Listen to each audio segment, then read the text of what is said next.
and welcome to the Direct Selling Success Podcast. I'm Anna Green and I'm here to share with you tips, tricks and training on network marketing done right.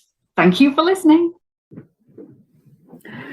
Hello everyone, welcome to this episode of Direct Selling Success Network Marketing Done Right. I'm Anna Green and I'm here today to talk to you about what is stopping you from selling as much as you desire within your business each month, each year, each decade. What is it? You are holding yourself back with something. If you have a sales target, a recruiting target, team building target for something and you're not hitting it, these are the reasons potentially why you aren't hitting it. One of these will ring true at least. And hopefully when you know what that thing is, you can start to address it and fix the problem so that you can scale to as much as you desire. So I am Anna Green and I have had many years in the network marketing industry before starting this coaching business 4 years ago. So I know what it is like in the industry. I have been there. I have struggled with low sales each month. I have not known where my next booking is going to come from. I have been there and I have dealt with these things that I'm going to talk to you about. I'm going to try and help you too as well. So these are 10 things that could possibly be affecting your sales. If you spot one that you think, oh, actually, that's me, make a note of it. We'll come back to it and hopefully we will get you sorted today. So the first thing that I want to address is the fact that you are possibly doing what you have always done. What's the quote? Do what you've always done and you'll get what you've always got. We've heard it before. It's so true. And in the direct sales industry, network marketing industry, if you do what you've always done, you'll probably get less than you've always got. Because if you're working with the same people, they buy the stuff. Eventually, they might have bought enough stuff. They might not need any more. You need to be regularly growing this customer base. If you're not regularly growing your customer base, you're not going to have the clients that you want to hit those sales targets that you want. If you're always doing the same things that you were taught when you first started, it's highly likely that you're not having the same impact that you once were. Things change. You change, your audience changes. The audience that you have, even if it doesn't change, they will change what they feel about things. And you'll tend to find that if you keep doing these same things over and over again, technology, social media, the economy changes along the way. And if you don't change with that, doing what you've always done will no longer work. For example, social media has changed so much in the past few years. What you did before lockdown, what you did in lockdown, what you did this time last year will not work on social media anymore. They've changed how they work. They've changed things in the background. They've changed who sees what, when they see what, and you have no control over that. What you've got to do is work with what you've got, but doing what you've always done is not going to get you there. Try new things. Start a podcast or a blog. Try a different social media channel. Network in different groups, meet new people, don't try and do all the things, but do all the things that you are thinking of doing one at a time to see what works and to see what doesn't work. Try something new. I'm here on YouTube. I'm not a big fan of YouTube, never have been. I'm here on my podcast, going live, sharing my stories, sharing hints and tips. It's not something I particularly feel confident doing, but I do it because I know it will build my business. I try showing up in new places because I know I'll meet new people and I know I'll stay current. I learn new things. Do what you've always done, get worse than what you've always got. So try new things, do some other things as well. Okay. The second thing that you're possibly doing that might be stopping you selling as much as you desire is that you are trying to beat the algorithm. Oh, the joys of a social media algorithm. There is no way you can beat them. You can't trick them. You can't get round them. And as much as you might hear from gurus and experts on social media, oh, yeah, if you do this, this, and this, you'll beat the algorithm. The algorithm's forever changing. You might beat it one day and it'll come back to bite you in the bottom another day. Social media, the way to be successful on social media is to be social, to show your audience you, to give them value, to create a community, to engage and be engaging. That's all there is to it. The more you can do that, the more you are going to have people reacting to your stuff, watching your content, following you because they like what you're doing. If you're trying to forever beat algorithms, you're not a human. You're trying to beat a computer, so you've got to act like a computer. Robotic, boring, meh. You don't want that. Your clients don't want that. Your clients want fun. They want experiences. They want to get to know you. They want that community. They want help and support. They want results. They want problem solving. Do those things, and you are so much more likely to not have to worry about algorithms. When I teach my clients to use social media, I tell them to forget algorithms. They're not important. You can't do anything about them, so you might as well work with what you've got. And that is using social media for what its purpose is, being social. Okay? The third thing that you potentially might not be doing enough, that is stopping you selling as much as you desire each month, is you're not keeping visible in front of your ideal client enough. Now, visibility is key, whether that is on or offline, whether that is you showing up, your face showing up online, whether it's lives, whether it's reels, whether it's on TikTok or Instagram or YouTube or podcasting or blogging or on your website. Visibility is key. If people can't see you, they won't remember you. If you disappear, you won't be in the forefront of their mind. So keeping consistently visible in front of your ideal client is key. And another word in this sentence that's key, ideal client. So visibility is important, but if you're not visible in front of the right people, they're still not going to want to buy. It's no good you selling, I don't know, ladies' perfume if you are in front of 80-year-old blokes all the time who are never ever going to buy your stuff, or might once in a blue moon buy a gift. You need to be visible in front of your most likely person to buy. So your ideal client, it will probably be somebody who absolutely loves what you do. They get you. They share the same values as you. They love what you sell. They can't get enough of it. They can't get enough of it, so much so that they buy lots regularly. They recommend it to other people. They love it so much that they maybe consider joining your team. Then they want to share it with more people, and they want to be that best team member ever. You know, that's your ideal client. That's who you want to show up in front of, people who potentially could be that person.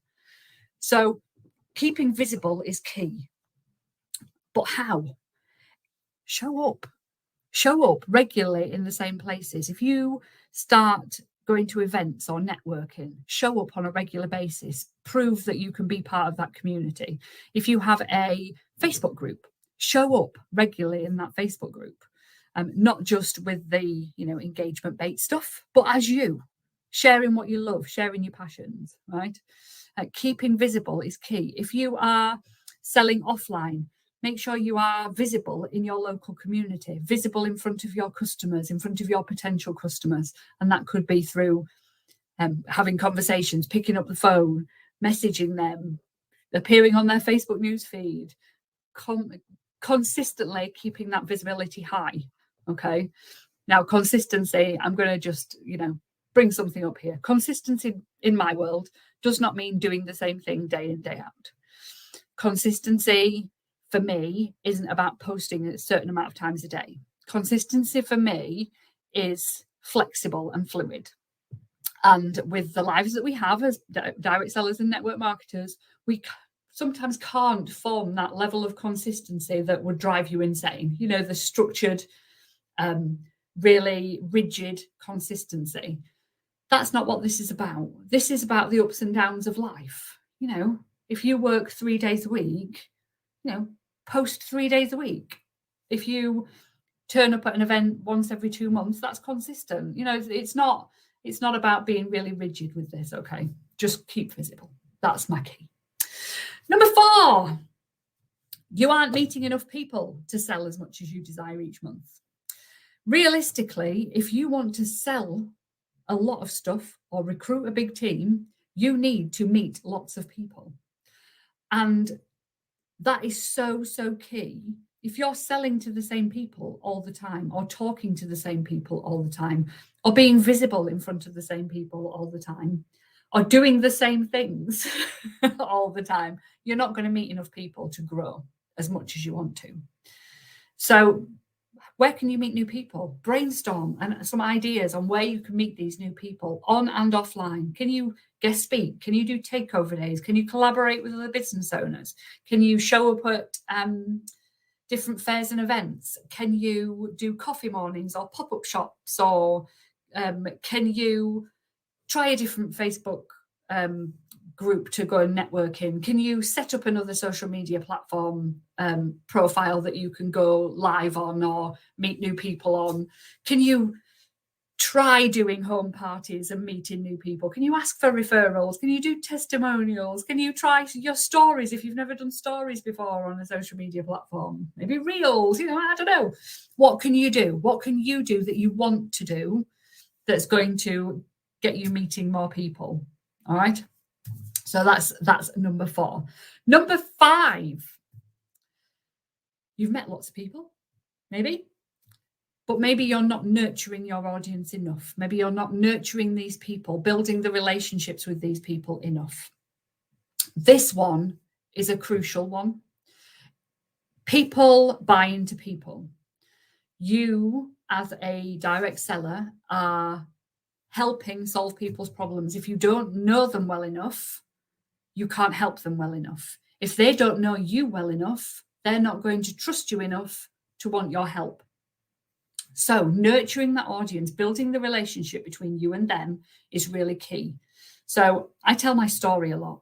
I show up as me a lot. I am not all airs and graces. I'm not like makeup up to the hilt. I am a normal Yorkshire lass, middle-aged, having fun in my business, super passionate about what I do, helping others. People know little bits about my life and what I do and why I do it. They don't know everything. They don't need to know everything, but they need to be able to relate to me. I take the time to answer questions in my Facebook group. I take the time to answer comments on a live. I take time to reply to emails, engage with other people's stuff on social media with my ideal client and my customers' stuff, so that people can build that relationship with me. I add value like this. I share my my hints and tips so that people can relate to me or think, yeah, I get that. Oh, she's given me a light bulb moment.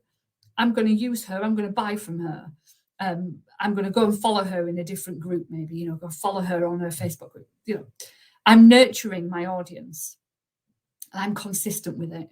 Consistently nurturing that audience, bringing them from being a cold lead, from somebody who's never ever met me before. Maybe you're watching this or listening to this and you've never met me before. You might then come into my world. I warm you up by building that relationship, by adding value into your life. You get to know me better. I can hopefully get to know you better as you answer things on Facebook or reply to comments or questions and things like that. We build that relationship up. You're so much more likely to buy from me when you know, like, and trust me. You have the same with your audience. They have to get to know, like, and trust you before they'll be ready to buy. And it makes selling so much easier if you're solving their problems rather than copy, paste, cold message. Let's see if we can get someone to join my team today by sending hundreds of the same message out to the world. So much nicer to build the relationships, and fills you with joy when you can see somebody who you've built that relationship with that have results from what you sell. It's a phenomenal feeling, honestly. So nurture your audience, okay? Number 6, are we on number 6? I think so. You're not offering enough. So if you want people to buy, you have to give people plenty of opportunities to buy. Am I right? Yes. So if I want you to buy something today, I need to mention it on my recording. If I don't, how can I expect you to buy? That's how these things work. If I don't talk about a problem I can solve, how do you know I can solve that problem? If I don't talk about a result that I can get you, how do you know that I can help you? So it's really important to consistently put those offers out there, whether that is a direct, come and buy my stuff, or whether that is these things can help you and this is why, or anything like that. Not putting those offers out there on your social media, on your stall at an event, at a party, people are not going to buy the thing that you're selling. So offer. I always say offer because asking for the sale sounds really desperate and spammy. Offering is giving. It's like giving a present. It's nice to offer things. And when you are asking for something, it's really, it's like I said, it feels spammy, but it feels like you're taking from people. If you're asking people for a sale, it's like taking, and it's not for you. You are doing this for you in the long run. You're running your business for you, but you're selling things for them. You want them to have a result. You want them to buy for them. So offer it for them rather than asking for you. All right. Number 7. Now, this one, I think, links to the offering and the nurturing and the meeting of the people. You're probably not having enough conversations to be able to sell as much as you want each month.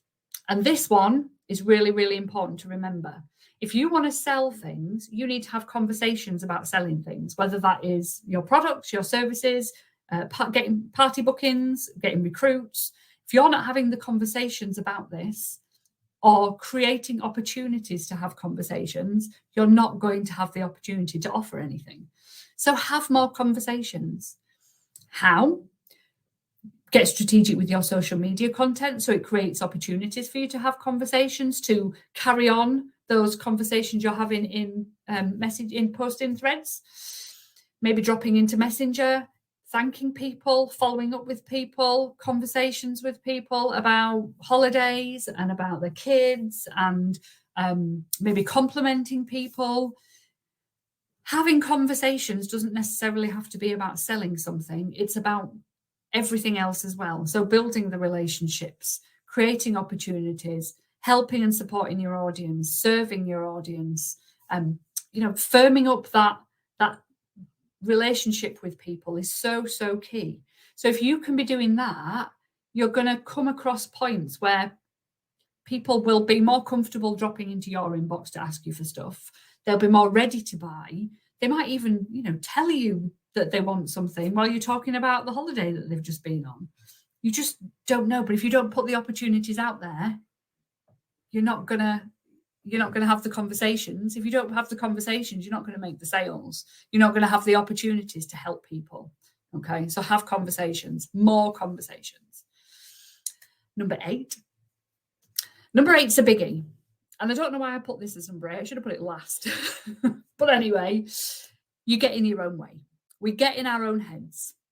We don't have the belief that we can get as many sales as we desire each month.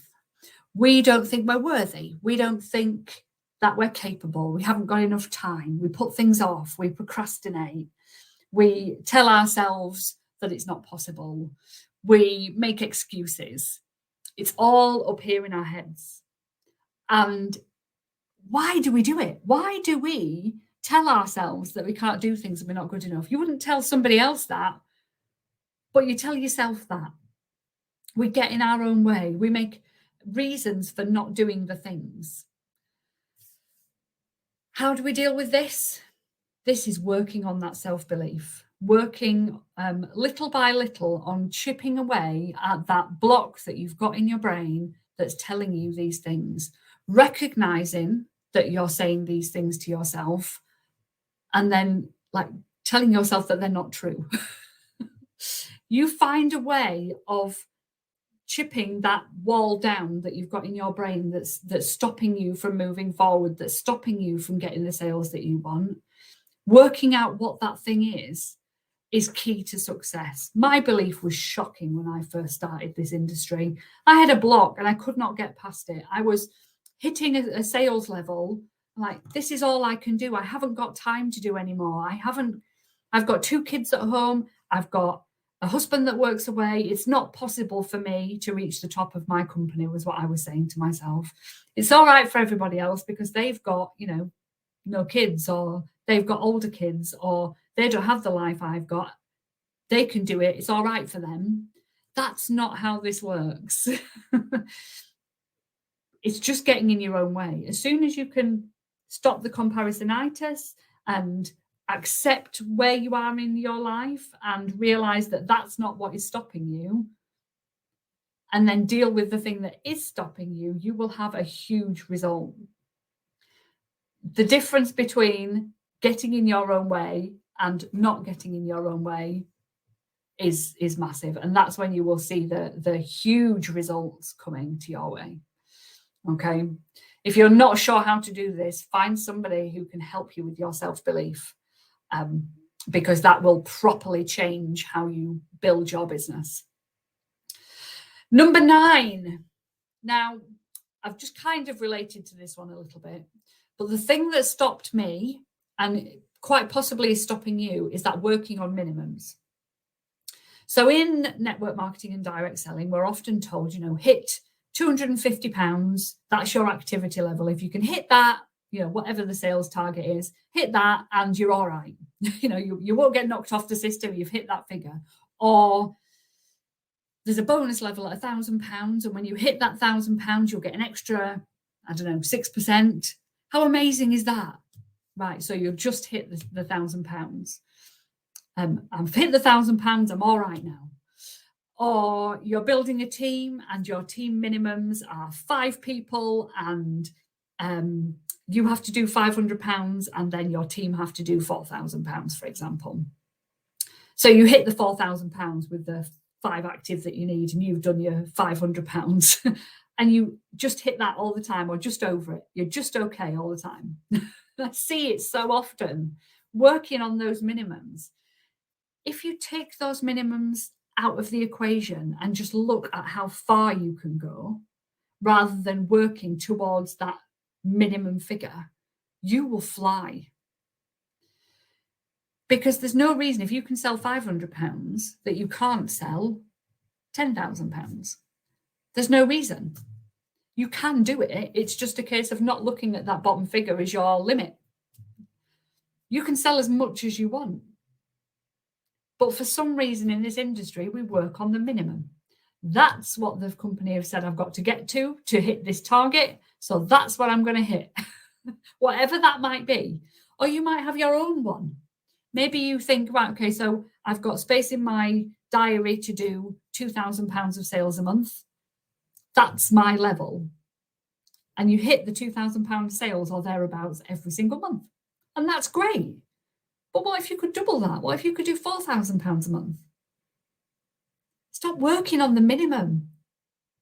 Hit a sales level and then go, right, okay, what will happen if I do another £100? What will happen if I do another £1,000? What will it feel like when I've done another 1,000 on top of that? Keep going. It's the same with your team. If you can consistently be building your team, you don't have to just have the minimum amount of people in your team. You don't just have to sell a minimum amount in your team. You can fly with this. You've just got to do it. Okay. So no more working on minimums. You'll never hit as much as you want to sell every month if you work on minimums. Okay. And the 10th thing, and one that I very often end with, I often end with this one: follow up. Follow up with people. If you want to sell more stuff, follow up with more people. This isn't about asking for a sale. This is about genuinely serving your audience. Follow up with customers when they've placed an order. Not just once, but follow up with them lots. Talk to them lots. Don't try and sell to them all the time, but make sure that they're happy with stuff. Make sure they know how to use things. Thank them. Check in on them. All those sorts of things. Don't be a pest and like begging them, but be there for them. Offer them helpful hints and tips and things like that. Thank and compliment your followers on Facebook. Build relationships with people. Ask them questions. Get them involved in what you're doing. Comment on other people's stuff and create opportunities for these conversations and follow up with them. You meet people at a party or an event or a networking meeting, follow up with them. You've seen an amazing live or a podcast. Follow up and thank people for it. Say what your top takeaway was from it. This sort of stuff builds relationships as well as gets you sales and creates opportunities, keeps you visible. It's like trying a new thing. It's doing all the things out of the top 10. That's things that are stopping you. Okay. Follow up. It's key. All right. And I'm going to leave you with that for now, because it's been, I don't know how long. But thank you so much for listening. If you've enjoyed this, please leave me a comment, click follow for more. I do these, well, my New Year's resolution is to do these once a week. 52 are coming up next year of these. Oh, that's me said it now. I've got to do it, haven't I? So keep following me. Subscribe to the podcast or the YouTube channel, and I will see you all soon. And come and follow me on my Facebook group, Direct Selling Success Support for Network Marketers, where you will find me live and hanging out on a regular basis. It's a fab community to be part of. I will see you all soon. Thanks for watching and listening. Bye.